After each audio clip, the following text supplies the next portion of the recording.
Bonjour, bonsoir le monde et principalement les membres de la mission évangélique du Bon Verger. Jeudi son journée historique pour plusieurs parce que il y a des gens c'est première fois qu'ils vont à l'église. Et pour qu'ils soient à l'église, c'est pas photo, c'est parce que il y a un virus qui a ravagé le monde qui est le corona. Ouais ça. Actuellement, il y a des gens qui t'a plus aimé en Haïti que dans le pays. Parce que nous-mêmes, jusqu'à présent, c'est 2 cas que nous gagnons. Ok? Et, chrétien, ce que le chrétien doit faire, c'est pour le temps de tout ça gouvernement, le principe gouvernement, le bail, il dit nous laver mais nous, il dit nous pour nous pas réunir. Et d'ailleurs, nous par exemple, parce que toute église dans la mission, toutes les églises de la mission sont fermées. Même l'église dirigé par le vice-président de la mission, le révérend Jean-Éric Alphonse, il fermait l'église au Canada. Ça veut dire toute mission, toute l'église, il fermé. Donc, chers amis, ne soyons pas téméraires, soyons des braves, tout en gardant en tête que la bravoure se situe entre la lâcheté d'une part et la témérité et d'autre part. Choisissons le juste milieu, ne soyons pas des lâches ni des téméraires, choisissons vraiment la bravoure. Voilà, ce qui me donnera de l'espérance, c'est que les bontés de l'Éternel ne sont pas épuisées, ses compassions ne sont pas à leur terme, elles se renouvellent chaque matin. Oh, que ta fidélité est grande. Pour ceux qui souffrent à cause de leurs péchés, ils doivent se tourner vers Dieu pour lui demander sa grâce. Pour ceux qui souffrent sans avoir péché, ils doivent savoir que malgré tout, le Rédempteur est vivant. Notre Rédempteur est vivant. Et finalement, pour ceux qui souffrent à cause des autres, le péché des autres, sachant que les bontés de l'Éternel ne sont pas épuisées. Et en tout et partout, la souffrance dans notre corps, notre âme, notre confort, notre situation, nos convictions. La souffrance est difficile à vivre, mais sachons que Dieu demeure. Et là, je peux même dire que c'est une urgence, une obligation, une nécessité, un impératif même de donner gloire à Dieu. Jérémie 13, 16, 17 déclare: donnez gloire à Dieu. Donnez gloire à l'Éternel votre Dieu, avant qu'il fasse venir les ténèbres, avant que vos pieds heurtent contre les montagnes. Donnons gloire à Dieu. Donnons gloire à Dieu en toutes choses, dans tous les détails, nos détails, car sans lui, nous ne pouvons rien faire. Chaque chrétien est créé pour servir. Il est appelé à être dans le ministère, créé pour le ministère, sauvé pour le ministère, doué pour le ministère. La Bible dit clairement que tout chrétien est un ministre, tout chrétien est un ministre. Tous les chrétiens ne sont pas pasteurs, mais tout chrétien est un ministre. Car être comme Christ, c'est être un ministre. Nous ne pouvons pas être comme Christ sans servir les autres. Nous sommes les intendants de tout ce que Dieu nous a donné et nous avons été passionnés pour le service. Je vous invite à prendre la vie comme un match de boxe. Vous savez que dans un match de boxe, il y a une série de rounds. Et ces rounds, comme on les appelle, peuvent atteindre le nombre de 12, dépendamment du match. Chaque round est important, sérieux, des fois tragique. Chaque round est précieux, chaque round est essentiel, mais on ne les gagne pas tous. On ne peut pas tous les rafler. Il y a certains rounds qui sont beaucoup plus difficiles que d'autres. Certains sont beaucoup plus pénibles que d'autres, beaucoup plus ardus, plus laborieux. Mais l'essentiel, c'est de résister jusqu'au bout, de résister jusqu'à la victoire finale.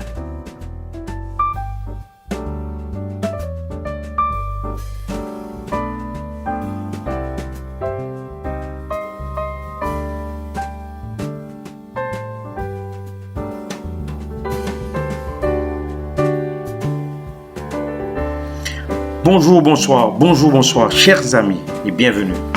Bienvenue à notre entretien numéro 52. Notre entretien du dimanche à 1 an, 365 jours, 12 mois, 52 semaines, 52 émissions ou 52 entretiens du dimanche. Une année complète. Nous voulons rendre gloire à notre Dieu. Nous voulons lui rendre gloire pour ses bienfaits. Ses bienfaits envers nous. Vous savez, chers amis, que tout a commencé le dimanche 1er mars 2020. Un dimanche historique pour les chrétiens évangéliques du monde entier. Toutes les portes des églises au niveau planétaire étaient fermées. Fermées pour la première fois. Le dimanche 1er mars. À cause du coronavirus.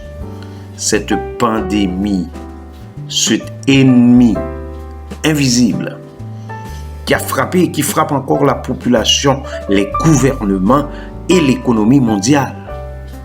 Avec 114 millions de cas, 2,5 millions de morts, 64 millions de personnes rétablies.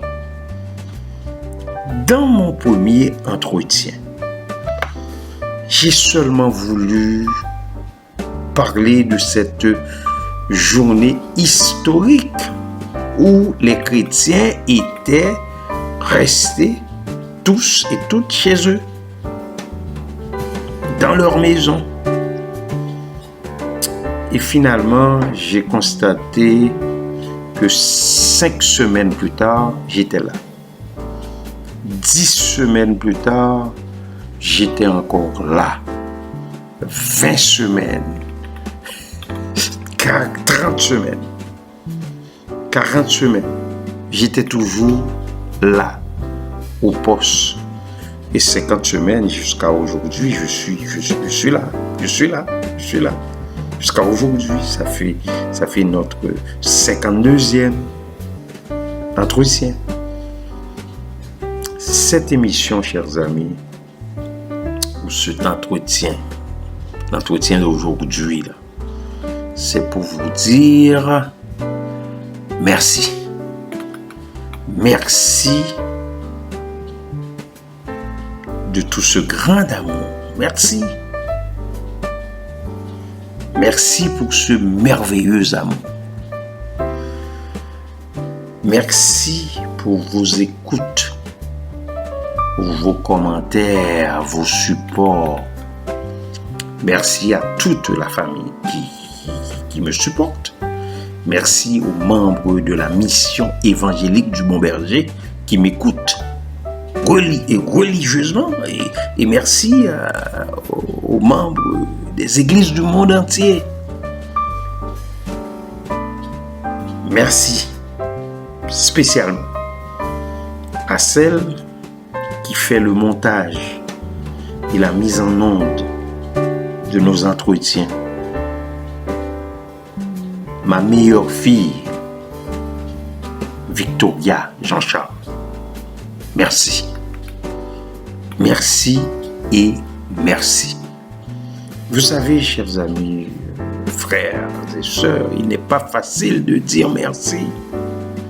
Mais je veux le faire de tout mon cœur.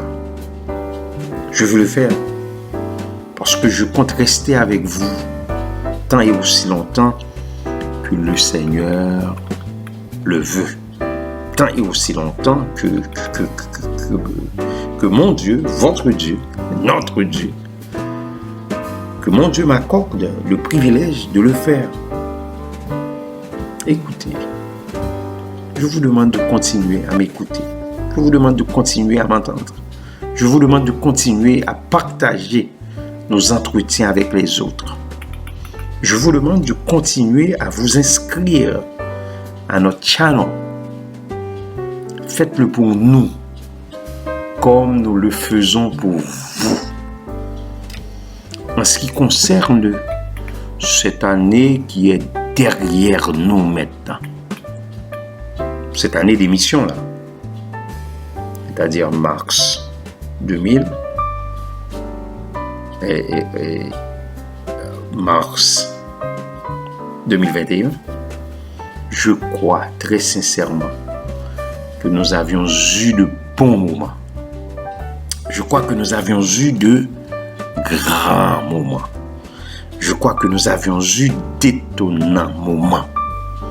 Des fois, de folles joies, des fois, d'autres fois, d'étranges peines, mais surtout des mots de réconfort.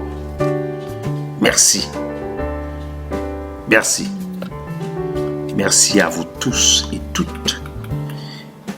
Et je crois qu'il vaut mieux dire en se quittant que nous avions eu pour quelque temps de bons, de grands et d'excellents moments dans le Seigneur. Clébert Jean-Charles vous a parlé. Au revoir. Que Dieu vous bénisse, qu'il vous garde et à très bientôt. Amen.